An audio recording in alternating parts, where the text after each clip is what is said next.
Good morning, good afternoon, good evening, wherever you are in the world. I'm Paul Elam with A Voice for Men, and welcome to AVFM Interviews. Today, I'm going to be speaking with Blaire White, and this ought to be a very, very interesting discussion.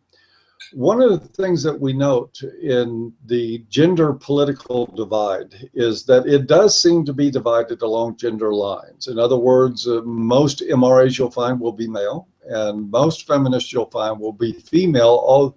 There are exceptions. Oh, Greg, hello. Paul's learning the lesson. Turn your damn browser off before you start a program because something will start playing. But as I was saying, now that I have that straightened out, this is predominantly, I would say, a gender divide. So all the more interesting in being able to talk to people that have walked both sides of that fence in their lives. So I had a fascinating interview a couple of months back with Zander Keig, a psychotherapist and LCSW from California that works with veterans who have post-traumatic stress disorder, happens to be a trans male. And in his experience in doing lectures and talks on his transition across the state of California in particular, he said he was met most commonly by the question at the end of one of his talks, how does it feel now to have white male privilege? And he found it very difficult to answer that. One, he's not white, he's Hispanic. The other is that he had no concept of that privilege living life as a man. And so it's only fair, and I would like to see more of this in the future, that we start talking with the other side from the trans community and start talking to trans women who have become involved in gender issues. And with that, we have tonight Blaire White to speak with, and I'm looking forward to this conversation. First thing off, just want to say thank you for doing this and welcome Blaire White. Hey Paul, how are you? I'm good. How are you? I am good. I'm getting over the stress of finals week at my school, but I think I'm going to do well, so happy about that. Okay, well, good. I hope so.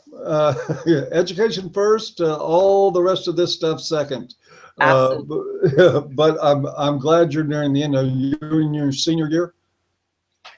No, I'm like 4 semesters down at a community college, so I don't know what that counts as. I guess sophomore year. I don't know. Oh, you got a lot of stress ahead of you. Okay, well, Yeah, let's see if we can add to some of that tonight with some real deep, incisive questioning. Look, great. We're going to say from the outset, and I think it's a no-brainer, it is unusual to be talking to a trans female who takes a decidedly pro, for what a lack of a better term, a pro-MRA stand. I've watched your most recent video. I was very impressed with it. I was impressed with the depth of knowledge about it. But the first thing I suppose I got to ask is, in a community, and I use that term loosely because I don't want to describe trans people as a monolith, but in the trans community, feminist theory is very hard and heavy. At least that's what Zander Keig reported to me, was that the predominant theory there among a lot of trans people, both male and female, was feminist, and that he had gotten a lot of flack from the stand that he took about men's issues and denying that he had ever experienced any male privilege as a man. As a matter of fact, what he described to me very eloquently was that he felt he lost a lot in becoming male, and that his perceptions on things now that he's living life as a male had changed radically. So how does somebody like you, who has probably, if we take it from the selfish standpoint, has every reason in the world to hitch onto the feminist bandwagon, how is it that you end up making a video talking about the neglected rights of men and boys in this culture? Well, I guess it's sort of, I haven't always held the same views that I have right now. Well, my voice is carrying. I'm sorry, could you repeat that one more time? You broke up a little bit. Oh, okay. So can you hear my voice now? Is it carrying well? Yeah, it's fine. Okay, so I guess I haven't always held the exact same views that I have now. It's kind of been, I guess, for lack of a better term, a transition in that as well. I was definitely probably on the complete opposite side of the spectrum as I am now, but a lot of lived experiences, especially in the past, I would say year to year and a half, has sort of led me down this path, and I touched on them in my video quite a bit. I talked about just personal experiences of what I perceive to be sort of a gaining of certain privileges. So it was definitely my lived experiences that that helped me, and it's not just anecdotal as well. I've definitely looked into all these issues a lot as well, just to get the viewpoint of other people as well. Yeah, I could tell that from watching your video that you had made a study of this, but you know, the anecdotal is also important. If we're talking about the lives of everyday people, what we all tend to share in experience, anecdotes to me turn out to be quite valuable. So can you tell us anecdotally sort of what was the difference between your life as a male and what your life as a female? And did that contribute maybe any to your change of heart about these issues? Yeah, it did. I guess on a base level, I guess sort of the first things I began noticing as I would step out into the world and the world interact with me as a female would be probably just in general a lot of nicer people around me, just strangers willing to kind of go out of their way more to make sure that I was, I guess, A, comfortable, B, felt like I was in a safer environment, I guess. So in my video, I mentioned sort of the everyday kind of things, such as people holding doors open, people, I guess, speaking in a nicer tone, people caring more about what I was feeling. Whereas when the world perceived me as male, that wasn't as common. Was there an emotional reaction to that? Is that something that you felt and sort of went, wow? Yeah, especially because my transition, I think a lot of people have a misconception about trans people that it's kind of a quick thing, and like one day you're stepping out of the house as a male and the next day as a female. And that's not really how it is for really anyone that I've ever heard of. So it came to a point in my life about a year ago, year and a half ago, that sometimes I would interact with the world as a female, sometimes as a male, just based on, I guess, pretty much just my appearance. So it was kind of a day-to-day thing. I would notice, oh, this day people thought I was male and I was treated this way. Oh, this day I was perceived as female and I was treated this way. So it was very much, I could see it very clearly, because say on a Monday, the world treats me this way, and on Tuesday, it's completely different.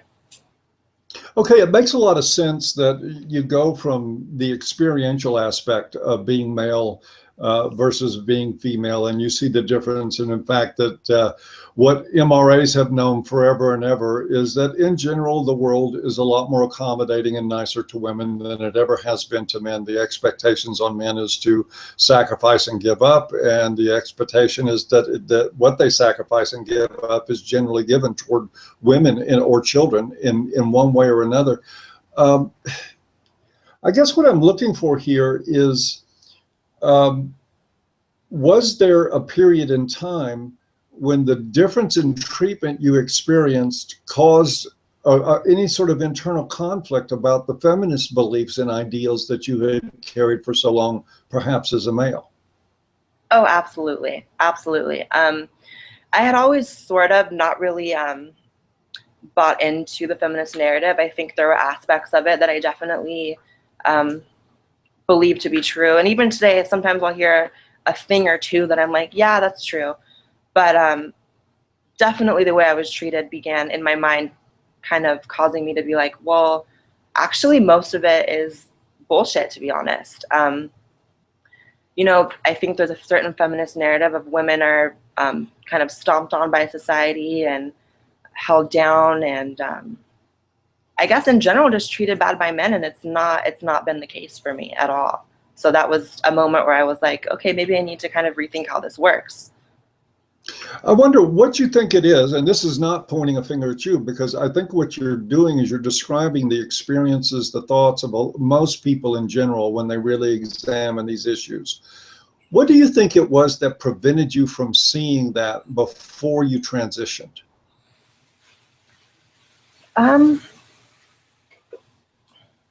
I guess until you really live life on both sides, you know, people, I think it's kind of been always a conversation that's been on between people talking about, oh, who has it worse? Women will say, oh, we get periods and we get this, and men will say, well, we have to work harder and all this stuff. So it's kind of just a common conversation.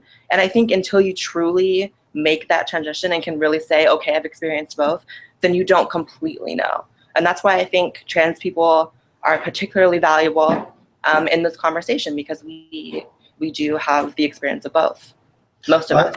Yeah, I have to agree with you on that. I think that trans people are very, very important to this conversation because, again, I mean, it's easy for me. I've lived life. I have spent many years as a blue-collar worker. I've done white-collar work. I've been on all sides of the male fence in many ways, and I know how hard that life can be. But I can only see life as a woman from the outside. I can only, it's all vicarious for me.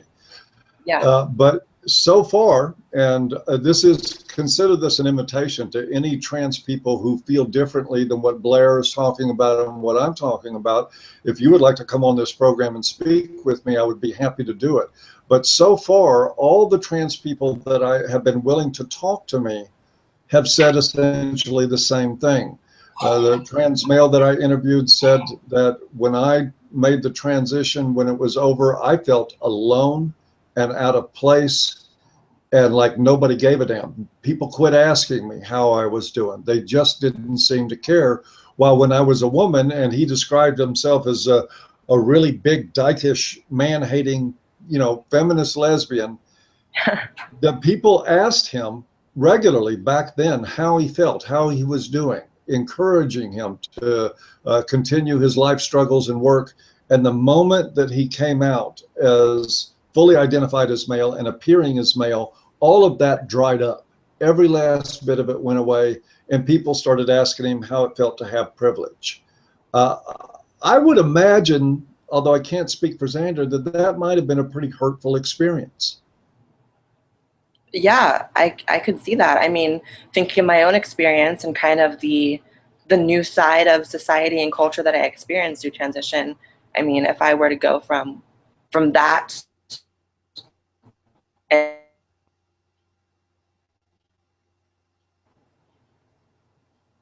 Uh-oh, it appears that you have frozen. Do we have now you am I back? back? Oh, yes, you're back Am I now. back? We're just blaming on Google. Okay, what was the last? Yeah, what was the last thing you heard?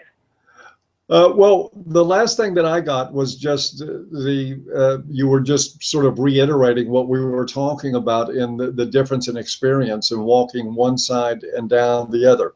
Let me ask you this. Let's get into a little bit more tougher questions. And this is some that my audience is going to want me to ask. And this is also another challenge that I'm going to put out for my audience too. There are elements, even on AVFM staff, and I mean, I'm talking about people that I respect immensely. I'm not just talking about some nutcases out on the edge with a bad attitude, but seem very, very vehement, almost fist-pounding, Zander Keig type vehement, that if you have XY chromosomes, you're a man, there's no more discussion to have. How do you react to that sort? I mean, I've got some ideas on it, but I'd first like to hear from you how you react to somebody maybe telling you straight up to your face, I don't care if you have long hair, I don't care if you look female, I don't care how pretty you are, you're a man, and I'm going to address you as a man, and you don't have anything to say about it. Okay, well, I guess first I'll address sort of, I too have experienced that pocket of the men's movement that seems to be, I don't want to use the word transphobic. I think that's really overused, but they're very dismissing of trans people, especially in this conversation particularly. And I think that's because of, overwhelmingly the reaction to my videos have been really positive, but the negative comments that I did receive, I kind of saw, what I got from it was a misconception that people think that transgenderism is this new thing, this 21st century invention of third wave feminism or of progressivism or whatever, when, I talked about this in a live stream last night. The truth is trans people have been around for a very long time, thousands and thousands of years. And obviously the face of a trans person has changed over time with, the access to hormones or surgery or whatever have you.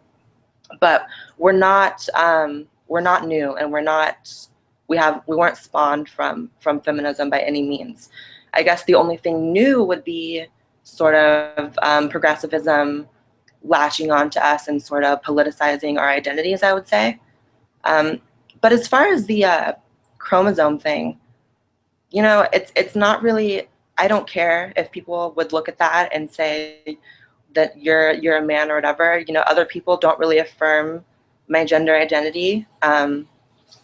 Granted, pronouns are important to me, but if they're not used, I'm not going to be crawling under a rock and crying for 6 days, you know.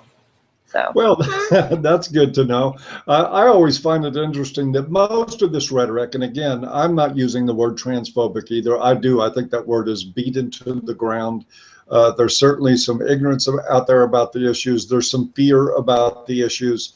But to characterize this as some sort of phobia, sure, are transphobes real? Yes, they're real. There are transphobic people that exist, just like there's homophobic people that exist.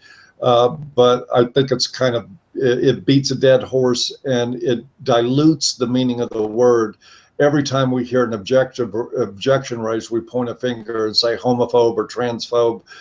That's kind of silly. And I'll also say, sorry to cut you off, but I'll also say about that before we change topics. You know, obviously there probably is someone who's genuinely a transphobe out there, but I will say that the word also sort of seems to end a lot of conversations that could be beneficial towards trans people. I think it's a very easy way out to fight someone who doesn't understand something by calling them that, because it is a nasty word, you know. No one wants to be called a homophobe or a transphobe or anything like that. But I think a lot more conversations could be continued without using that kind of language. I agree, and to that extent, I think for me the argument isn't whether that we want to sit and butt heads with each other on biology. I mean, to me, I have a firm belief that biologically speaking, that people with XY chromosomes are male and people with XX chromosomes are female, and that we're all hominids, but we don't run around calling each other hominids. We refer to things like he and she, and we identify often by saying, I'm a Republican, I'm a Democrat, I am an MRA, I'm a feminist. The argument to me is whether or not that we believe in freedom enough to allow people to self-identify without making it a big to-do to argue about, as though they're not allowed to, or as though they have to identify by the terms that we set. I don't subscribe to the theory. I mean, and I've been one that's done it a million times, Blaire. The moment somebody tries to tell me what a real man is, or tells me to be a man, that's an immediate dismissal for me. That's somebody I'm immediately disregarding as ignorant, because nobody but me can define what manhood means for myself. I can't define it for anybody else. I can't define what womanhood means. But we still have a contingent of people. And yes, I'm talking to you, my friends. Any of you MRAs would like to come on and debate this, I would love to have that discussion with you. But the discussion I won't have is whether or not that somebody is biologically male or female. That's already settled. But whether or not that we respect a person's identity, how they choose to identify and operate in the world, is fine with me. I just don't see anybody having the authority to make that decision for anyone but themselves.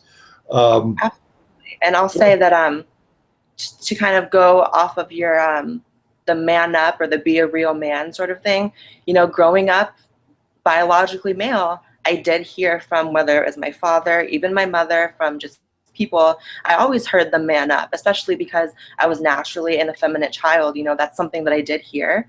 And in this phase of my life now, I'm hearing, you know, every once in a while I'll hear like, you're not a real woman. So it's like, it really is up to the person to self-identify. You know, no one defines me but me. No one defines you but you. And, you know, a lot of people, I did hear on Twitter, someone said, well, pronouns are best used for people of a biological sex. So even if you look like a woman, I'm going to use male pronouns. And it's like, but that makes things harder for you and for me, because I remember one time I was in a shopping mall with my mother, and it was the beginning of my transition, and she was having a hard time using the proper pronouns for me. And she called me across the mall or whatever and used a male pronoun. And I saw people looking, and they looked at me and they were confused because they weren't looking at what they thought was a male.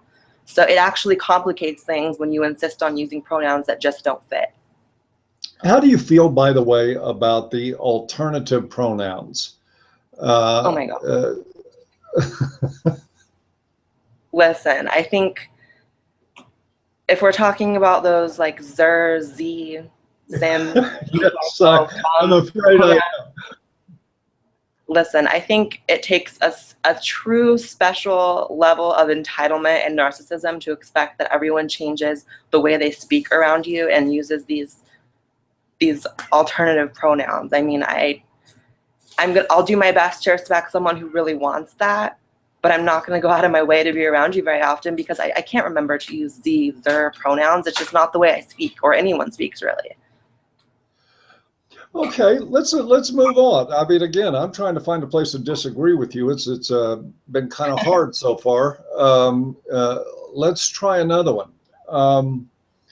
There is obviously there is some controversy. We had an election or an attempt at a proposition here in Houston, where I live, some months ago that failed drastically, to degender public restrooms.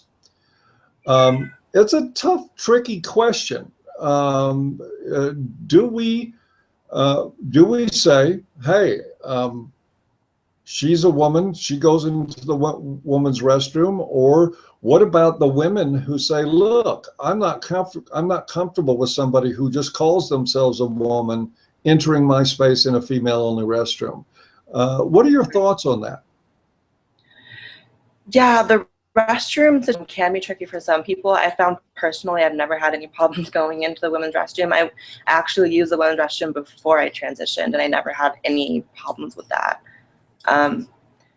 You know, so the building didn't fall down, and the building didn't fall down. I didn't accidentally or intentionally molest anyone. You know, I wasn't intruding on someone's space. That didn't happen.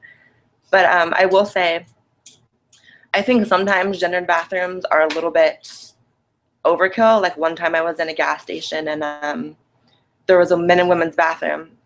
And when I went in, there were no stalls. It was just a toilet and a sink. So it's like, why are you gendering it if it's just one? There's only going to be one person in there anyways. So I was like, okay. In general, I don't have a problem with gendered restrooms, though. I just think that it's more so cis people that seem to have a dog in the fight in this debate than it is trans people. Most of us use the restrooms and we don't have any problems. There have been cases of things happening, but it's been things happening to trans people. You know, there's not a single case of any trans person molesting or raping or assaulting anyone in a restroom in the United States. There literally just isn't. Whereas there is cases of trans women being assaulted in women's restrooms. I saw like a video of like a trans woman being like dragged out of the bathroom by her hair or something. So, I mean, really, if we're going to talk about safety, it is trans people are more at risk. But I think for most of us, the bathrooms just aren't as big of a deal as some people make it out to be.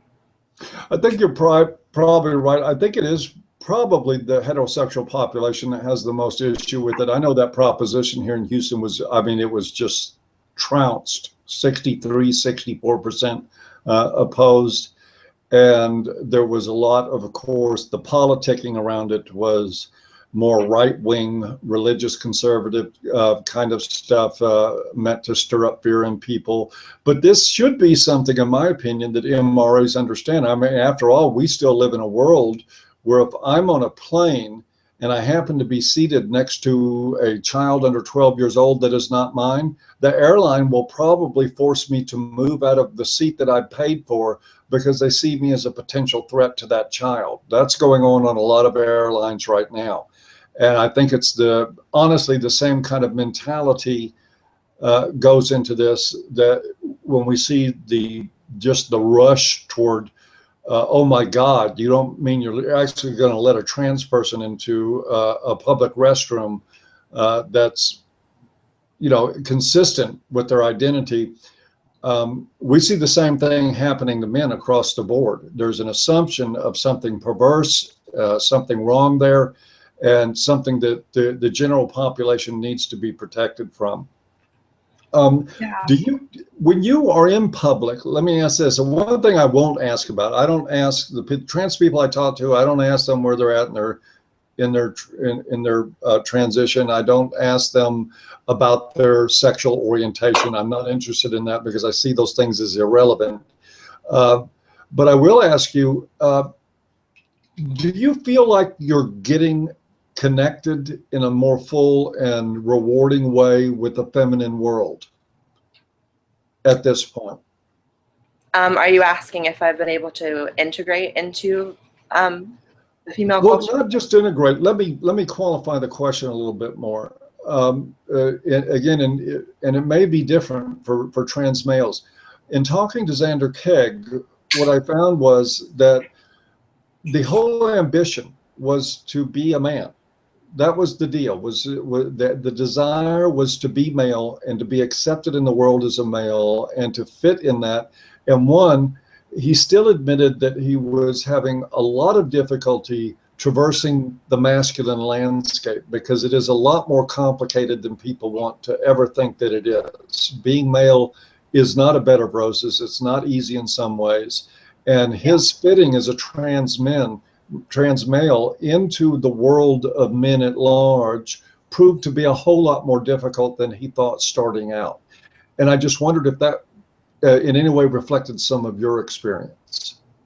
Oh, I guess mine would be pretty much the exact opposite from him then, because for me, it's been really easy to sort of fall into that role and kind of walk the walk, I guess you could say. It's been easy. I think in general, there's just a lot less expected on the other side. That's what I've kind of experienced. And there is, like I said, sort of just a more of an accommodating world.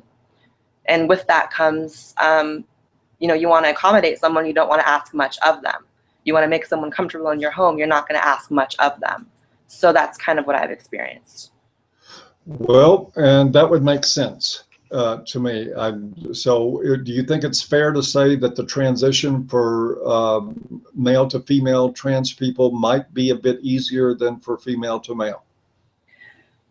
Well, that's a tricky question. I think it's a lot easier for a female to male to, as we call in this community, or this, I guess this community, we call it passing. It's a lot easier to sort of assume the physical role because testosterone is so strong. So in that aspect, I would say that's easier. It's easier to physically be perceived as a male if you're going from female to male. But as far as male to female, there are aspects of it that have been hard. And like you touched on earlier, there's no monolithic trans experience. But I can say personally for me, it hasn't been difficult.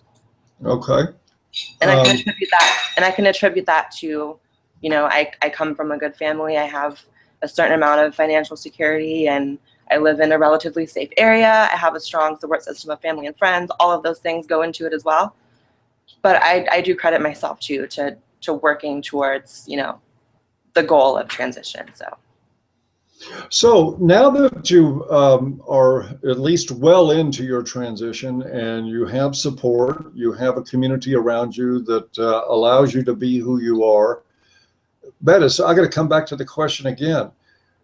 You could have made used a million different subjects to make videos, but what you talked about was a 93% male workplace mortality rate. You talked about the suicide rate. You talked about the unfair treatment of men in our society.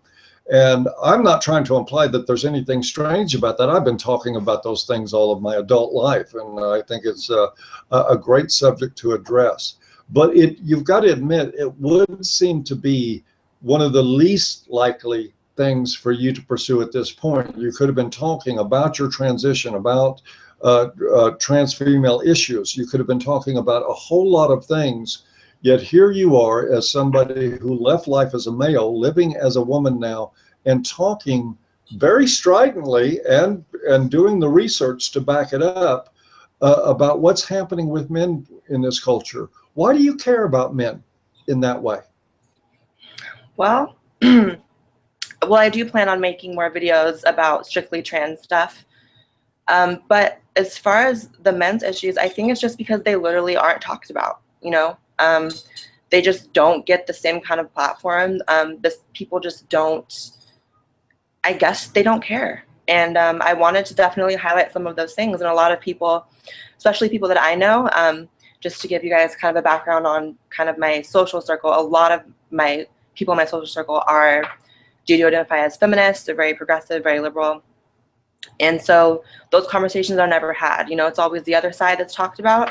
And, you know, there are legitimate issues pertaining to women, as I touched on in the video, but there's a plethora of issues for men as well. And I think it's only fair you talk about it, especially because, you know, how could I transition into what I called privilege and then just kind of forget, I don't want to say where I came from, but I kind of forget the things that I would have experienced as I grew up, like a lot of issues I talked about. So I thought it needs to be talked about.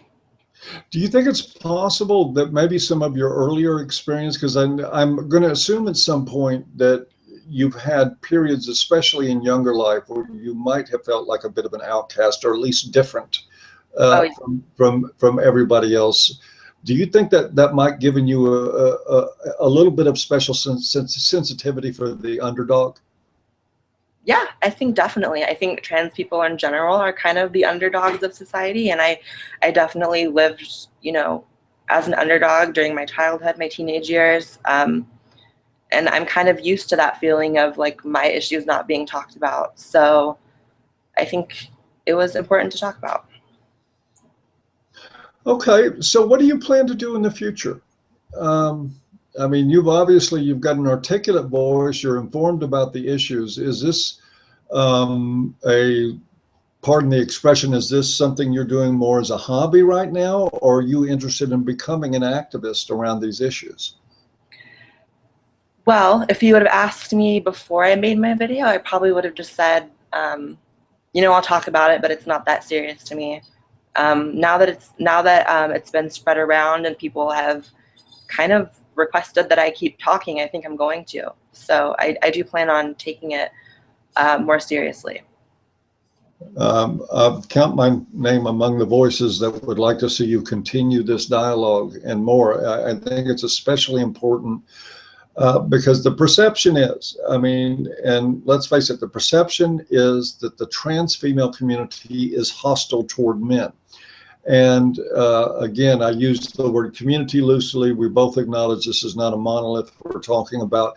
But in one of the things that I picked up from talking to Zander Keig was that there was pressure that he felt, lots of it, and lots of the small number of trans men that had the same inclinations as him, to be looking at men as human beings, to be looking at their issues in a non-feminist mold, got a lot of criticism, a lot of heat from the other side of the fence, from within the people they knew in that community. And even went as far as to say that with the conferences that trans females were having, that they were urging and pushing trans men not to have their own separate conferences because that was part of patriarchy.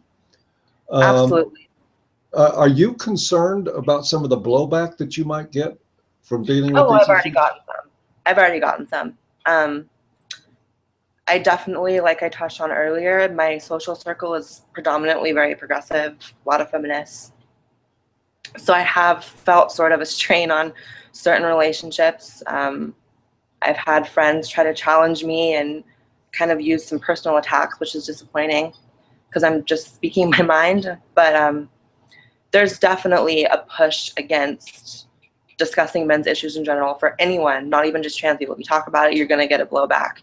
And I think it's because people have this misconception that people who believe that men's issues are worthy of speaking on means that women's issues aren't. And that's not the case. And that's why I really wanted to make it clear in my video that both sides have issues. It just so happens that one is going largely ignored. And in my opinion, there's more of them. Yes, there are. Let's get into some even tougher questions about that. And I'm talking about Western culture. Now, I'm not talking, and we could have a whole different discussion on Eastern culture too, particularly Middle Eastern culture, that I think would surprise a lot of people. But one of the questions that keeps popping up in my community over and over again, and I'll be honest, I asked it myself a few times. What are women's issues in modern Western culture where it concerns treatment under the law, where it concerns social attitudes, anything that you can think of? What is it that women have that we still need to be working so doggedly hard to correct? Well, as far as treatment under the law, I don't think there's anything. I don't think there's anything. A lot of people like to spout out the wage gap, which has been debunked over and over and over and over again. As far as socially, I think there's certain things, not a lot, but there's some. I would say, and even with the issues, the social issues, you can flip it and see kind of the same thing for men in a different way. I was talking to my friend last night how women are more sexually objectified. However, you flip it and you look at, first of all, men are objectified sexually as well, just not as often, and they're objectified in a different way. They're often objectified in a, they're seen as very disposable. Any movie with violence in it, it's the men getting treated like rag dolls, and you know, a lot of movies with violence against women are definitely there's a pushback against those, and they're seen as promoting violence against women. So the objectification works both ways, just in a different facet, you know. Yeah, I think Warren Farrell described it as, you know, that women are sexually objectified, and not that men aren't, because they certainly are. I mean, we laud the six-pack abs and the big biceps in this culture, and anybody's nuts to say otherwise. We know we do, but we also objectify men financially. Warren Farrell termed it as that women are sex objects and men are success objects. That your viability, your ability to gain respect in this culture, frequently for men, ties on financial success.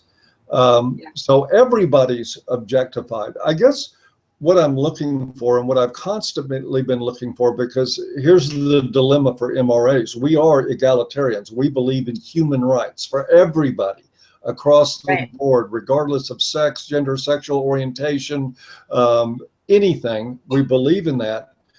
But I got to be honest with you. I have a very hard time finding a woman's issue in the West where I think that this needs a big social movement to correct.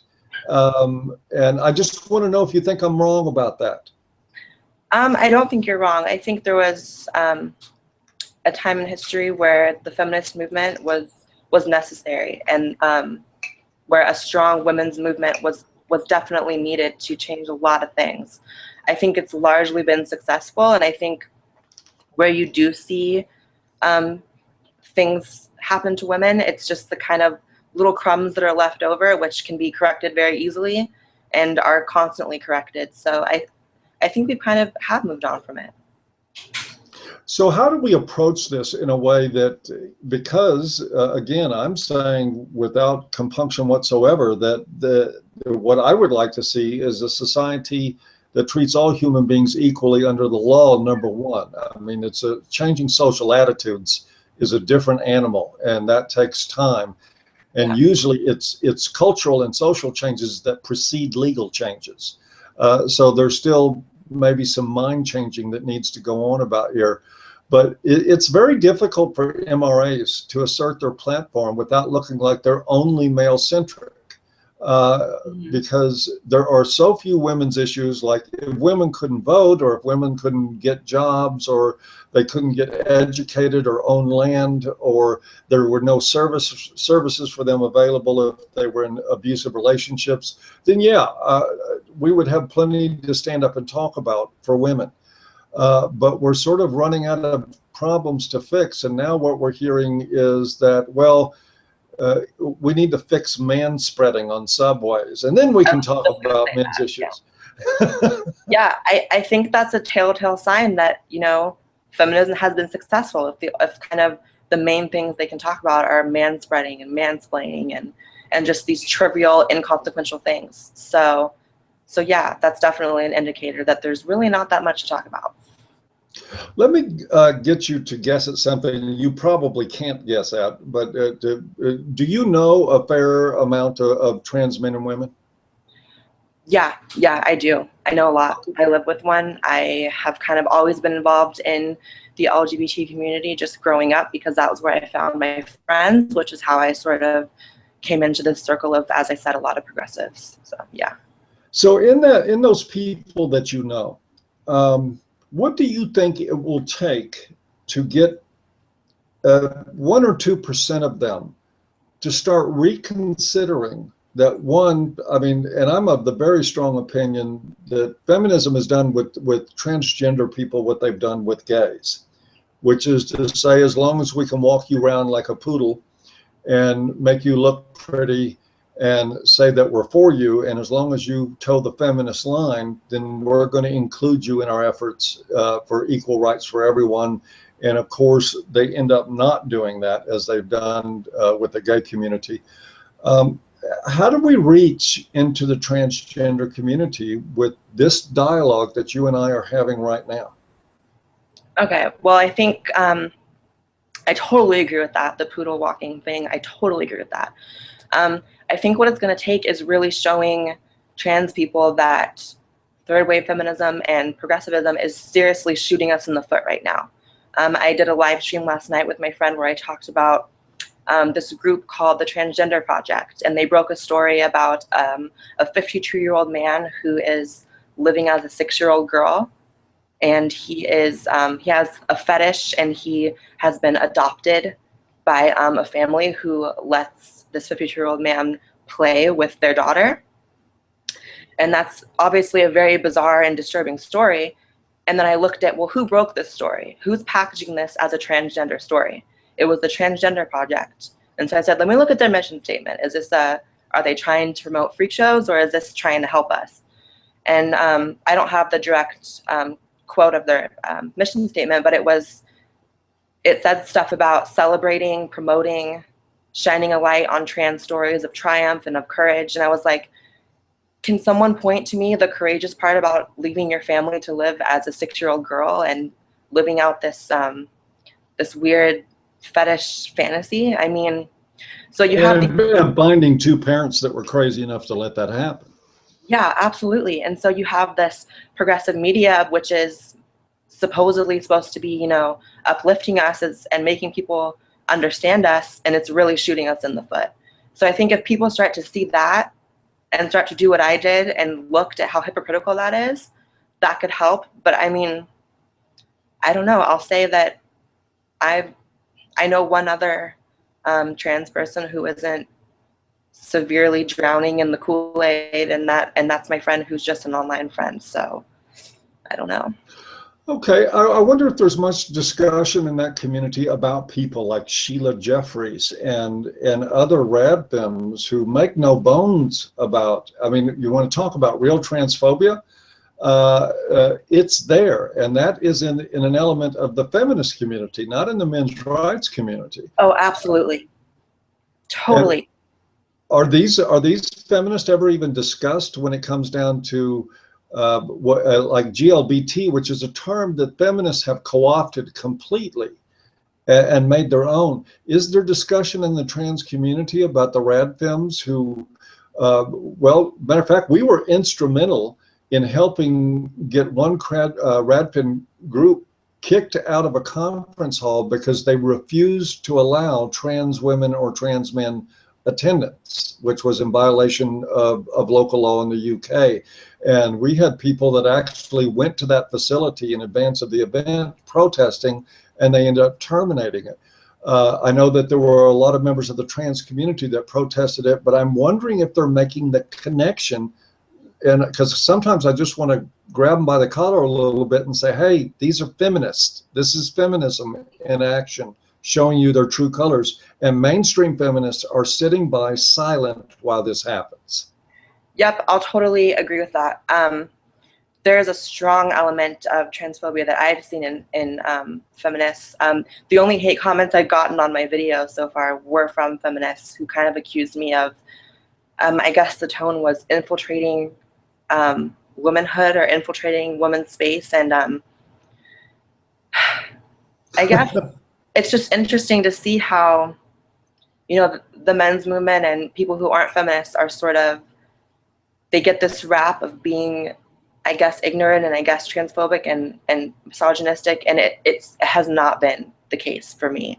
And I don't hear much conversation of that pocket of feminism that doesn't see us as real women and sees us as still getting that male privilege. And I would like for anyone to tell me what male privilege I'm receiving, but yeah, well, I'm still looking for mine, so I'm not going to be any help to you. Yeah, if you don't have it, I don't know how I have it. So, as I've said many times before, back in my 20s when I was poor, I told the electric company a couple of times that I had a penis, and they still cut my electricity off when I hadn't paid the bill. It just didn't do me any good. Well, we're getting close to the end of our time here. I want to ask you first, is there anything that I have not asked you about that maybe you would like to say before we're out of here this evening? I guess I would say, just to anyone who's sort of hesitant about allowing trans people in on this conversation of gender politics, is that, like I said before, you know, transgenderism is not this new thing, and it's not a political tactic. Some people use it that way. I think you see that in the case of the people who claim to be agender or use these weird pronouns, but you should take us seriously, because we do have a lot to say, and we weren't created by feminists, and some of us are not feminists. So, yeah. Good, and I'll add to that.